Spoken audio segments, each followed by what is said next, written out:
E aku hui a kai manawa whakakuku mai rā ki te tāhuna karere o te ao Māori. Tuatahi ake, kua whakaungia e te toi hau o te manatū hauora e tākuta Ashley Bloomfield e whātekau atu anō ngā take mate uru tā ki Aotearoa nei.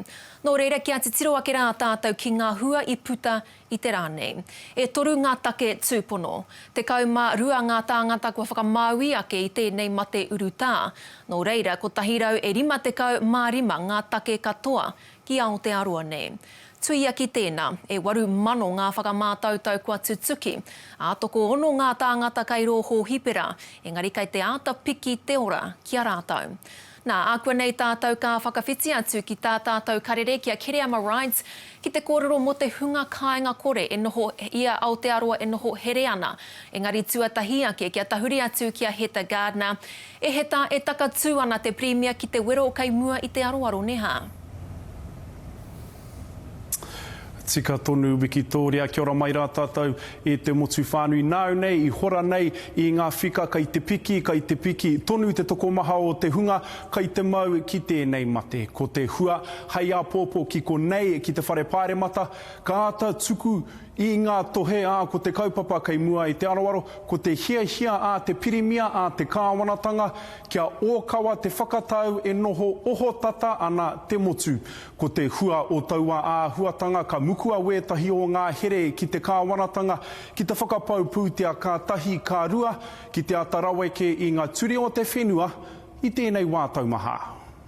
Parliament will sit tomorrow. We will debate the epidemic notice and seek to pass a state of emergency, both which provides us the powers for government to move the country to level 4. We have never shut down our country before.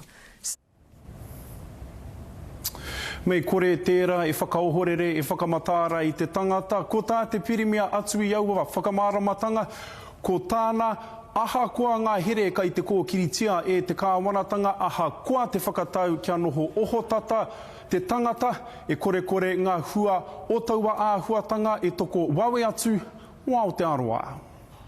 Our numbers will continue to grow for a time because there is a lag in the transmission and the manifestation of COVID-19 and symptoms. And so the full effect of what we are implementing will not be seen for some time. So I wouldn't expect us to see necessarily a slowdown any sooner than 10 to 12 days. It will continue to grow. So people should not be alarmed if they see that. They should not believe that means we're not being successful. The lag means that we will keep moving before, I hope, we start to see the effects, if we follow the rules, of alert level 4. Tuia ki tērā ko tā te pirimia he hia a ta whakamārama I wētahi o ngā āhuatanga, te āhua nei kai te whakarangirua tonu I te marea I tēnei wā. Kia noho tūhāhā te tangata ai rānei ka tāia e ia, te puta ki waho, ai rānei ka tāia te whawhe ki ngā kiritata, te uru rānei ki te motuka, mena ka tāia te traiwa, ka tāia ia te anga atu ki hia. Anei wētahi o ngā urupare, kia wauru paunamu. If you have multiple contacts with others, that is where the risk increases, and we cannot afford that. It ruins the entire purpose of Alert Level 4. You can drive locally to go to your supermarket to get food, but again, we ask that you maintain your physical distance, again 2 metres from others who may be undertaking essential errands or getting a bit of fresh air as well. Other than that, we do ask people to stay at home. This is life that will be different. It will not be normal, it will not feel normal, but that is what we have to do to beat the virus. Aha koa uatanga koa ta whakatakotoria, he whakangāwaritanga hoki I toko ake I tēnei rā, ko tā te minitatake pūtea a Grant Robertson, ko whakaritea e ia tētahi āhuatanga ki te whakangāwari I ngā uatanga o te hunga utu mōkete. Anei whakarongo mai.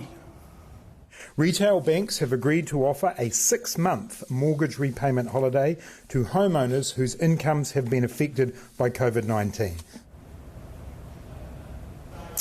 Tēnā he māramatanga ki waho atu i te kohu o a wanga ko te tikanga o aua kōrero a te minita. Mena he tangata utu mō ke te koe me ko koe tētahi kua ngaua a pūtea nei e tēnei o ngā mate katāia e koe te tono ke whakatārewatia tō utu i tō mō ke te mo te ono marama. He tāngā manawa paku nei i tēnei wā ua Wikitoria. Ka tika rā hoki tēnā kōrero, tēnā koe e heta i ēnā whakamaramatanga.